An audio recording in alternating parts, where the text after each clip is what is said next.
Hello and welcome everyone, Lionheart here, and today we're taking a first look at the campaign map of Total War Warhammer 2. This is a video that Creative Assembly released on their Twitch and YouTube channels this afternoon, so we're going to let the video play and then I'm going to share my initial thoughts and impressions afterwards. So feel free to share your own thoughts and impressions and let me know if I've missed anything down in the comments section, and be sure to check out the description for links to my other Warhammer 2 videos, including an interview with Creative Assembly developers of Warhammer 2 and my Battle at the Fallen Gates Lizardmen vs High Elves gameplay video. Enjoy. Welcome, my lord, to the new world. Before us lies Ulthuan, home of the High Elves. At its center, at the very Isle of the Dead, the great vortex surges and swirls, forged by the High Elves in ages past to siphon the winds of magic and defeat the chaos invasion that threatened to engulf the world. As the fork-tongued comet of Sotek made its recent passage across the heavens, it breached the Great Warding, making it dangerously unstable. There are those who would unbind the vortex and exploit its wild energies. Still others seek to heal the cyclone and preserve the order. Each race must perform a series of arcane rituals, both to decide the fate of the vortex and prevent the other races from achieving victory. Let us take a closer look at the High Elves. Led by Prince Tyrion, they are a proud, arrogant, and highly developed people, combining peerless martial prowess with an uncommon grasp of the magical arts. The High Elves are in love with politics, and the most successful elven leaders use their influence to court the most powerful generals and meddle in the affairs of other, lesser races.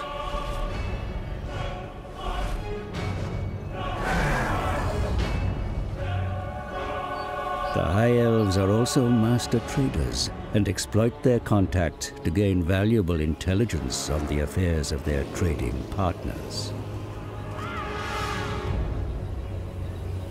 To the north of Ulthuan lie vast, near unassailable fortress gates, guarding the outer reaches of the elven homelands.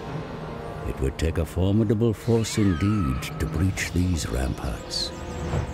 And now, the elves have enacted a ritual. This puts them one step closer to stabilizing the vortex and achieving their ultimate victory. With continents separated by mighty oceans, your forces may have to embark on perilous journeys to reach foreign soil, risking encounters with deadly storms. Even skirting the coastlines can pose a threat, as treacherous reefs and shallows take their toll on the drafts of your transport ships. Here in Lustria, certain races of the old world have gained footholds. Will you put their outposts to the sword, or make allies of these adventurers, securing their loyalty for the challenges to come? Across the landscape lie the ruins of ancient cities. You may choose to erect new settlements in their place, or instead delve them for hidden riches and lost magical artifacts. Dangers may lurk in the depths, however. Be ever watchful, for rogue armies roam these lands. Composed of warriors from many races, they lay aside their former animosities and band together in the pursuit of riches and power. Not all legendary lords campaign within their homelands. The High Elf Archmage Teclis begins here on the Turtle Isles, deep in Lizardman country. He faces a wholly different set of challenges from his brother Tyrion in Ulthuan. Lustria's jungles are the domain of the Lizardmen and their fearsome saurian beasts. The Slan Mage priests rule over this place, directing the Lizardmen according to the great plan decreed by the Old Ones. They, too, seek to preserve the vortex and prevent calamity. The geomantic web, ancient lines of power connecting the great temple cities, lies in disarray. Should the lizard men revitalize these strands, their efforts to enact the great plan will be much enhanced. And here we see Lord Mazdamundi, mightiest of the living slan. He and his army have adopted the astromancy stance, granting them unmatched insight into their surroundings. Finally, let us join the legendary Saurus warrior Kroq-Gar and his lizard men cohorts as they prepare to do battle with a high elf force at the ancient portal of the Fallen Gates.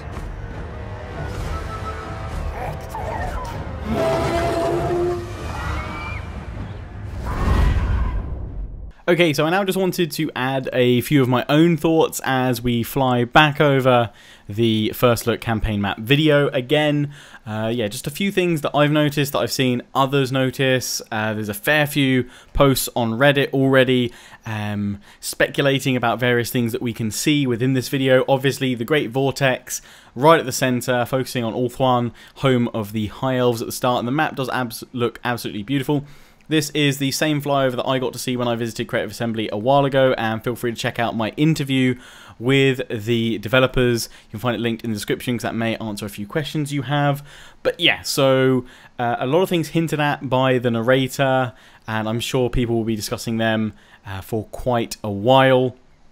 So feel free to down in the comment section if there's anything I've missed, and I'm sure there'll be more things that will come up, because this is just kind of my thoughts after a first look myself at this video again, and a cursory glance at Reddit and various things that have been pointed out and spotted. But obviously you have this narrow waterway into kind of the vortex that the High Elves have surrounded with these fortress gates, so it's going to be very hard to get in there.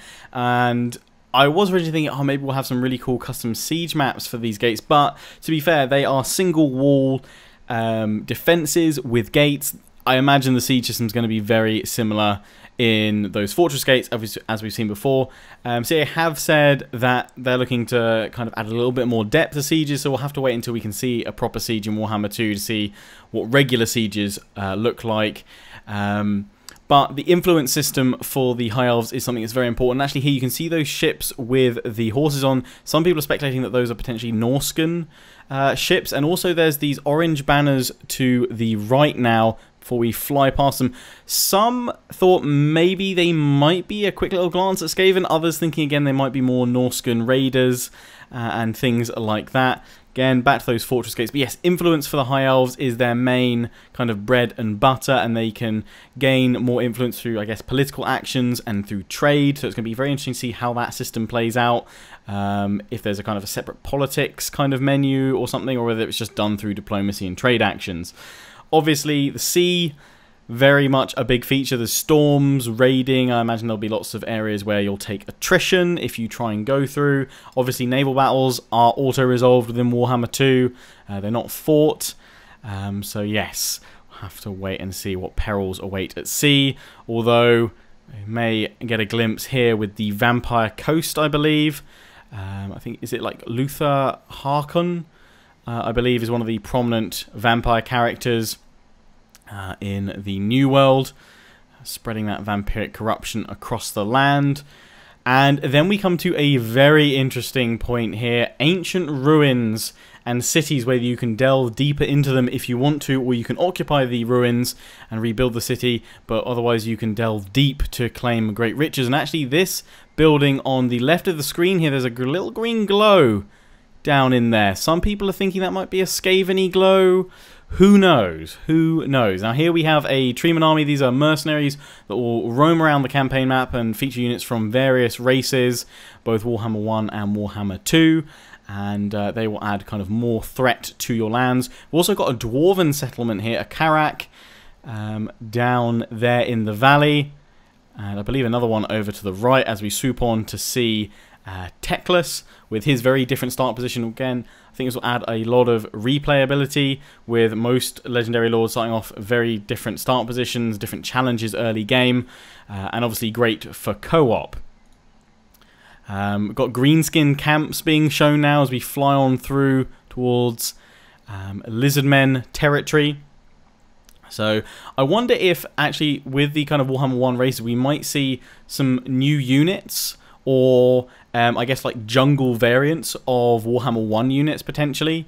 Be quite interesting. Maybe more units that feature poison and things like that. That'd be quite interesting to see if that's brought in potentially. I don't know if that's lore friendly or what. Would that make sense? Let me know. Green screen army over there, and flying on through here we can actually see the Dogs of War army. I believe it's called Pirazzo's Lost Legion on the right here, and there's also a city as we're flying in from that green skin army over on the right, which some wonder if that's like a Telian or Estalian outpost, because again there will be various expeditionary forces from the Warhammer 1 Old World making their way here to the New World, spreading their influence as well. And then of course we come up to Lord Mazdamundi, floating there, and he's in the astromancy stance, which apparently gives you more insight to your surroundings, so maybe that'll stop you getting ambushed or allow you to channel more magic, kind of a hybrid thing between the two. Who knows?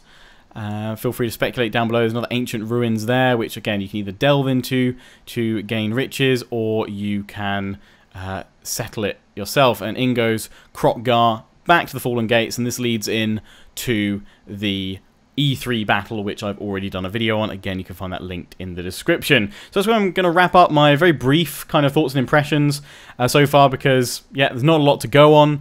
I think the campaign map does look very good. Again, it's the same video I was showing when I was at Creative Assembly Studios a couple of weeks ago now, and yeah, it looks obviously very different to the old world, very jungly, and there's quite the contrast between lizard men and high elves. So we've still got to wait to see the dark elves, and we've still got to wait to see the Skaven, which, well, haven't been confirmed by CA, all but confirmed pretty much. There was some hints and teases of them in the collector's edition that was teased. So yeah, 28th of September is the release date, so that is when I'll be doing Let's Play. I'm actually going to take this moment just briefly clarify, because so many people always ask me what faction am I going to Let's Play first. My plans for Warhammer 2 will be to do 3 Let's Plays at launch, same as I did with Warhammer 1. So yeah, 3 Let's Plays, and there will be a voting video that will go out probably middle of August, I would imagine, to find out which 3 factions I'm going to Let's Play at launch. Again, kind of want to give CA more time to obviously announce more bits and pieces, which may well influence your decisions about which factions you'd like me to Let's Play. And obviously see what that 4th race is. I imagine it's Skaven, though. I'm sure a lot of people will be very shocked if it's not Skaven. And also, we've got to wait and see if they're going to do another pre-order faction, or whether they'll do pre-order Legendary Lord or something like that. We shall have to wait and see. Anyway, I hope you enjoyed this first look at the campaign map. Share your thoughts. Let me know if you spotted anything I didn't. And what do you think that mysterious green glow is coming out of those ancient ruins? Anyway, until the next one, I hope you've enjoyed. Don't forget to comment, rate, and subscribe. Follow me on Facebook and Twitter. Take pride on the Legion. Check out my affiliates and sponsors: Greenman Gaming, Overclockers UK, and MSI. Until the next one, ciao for now.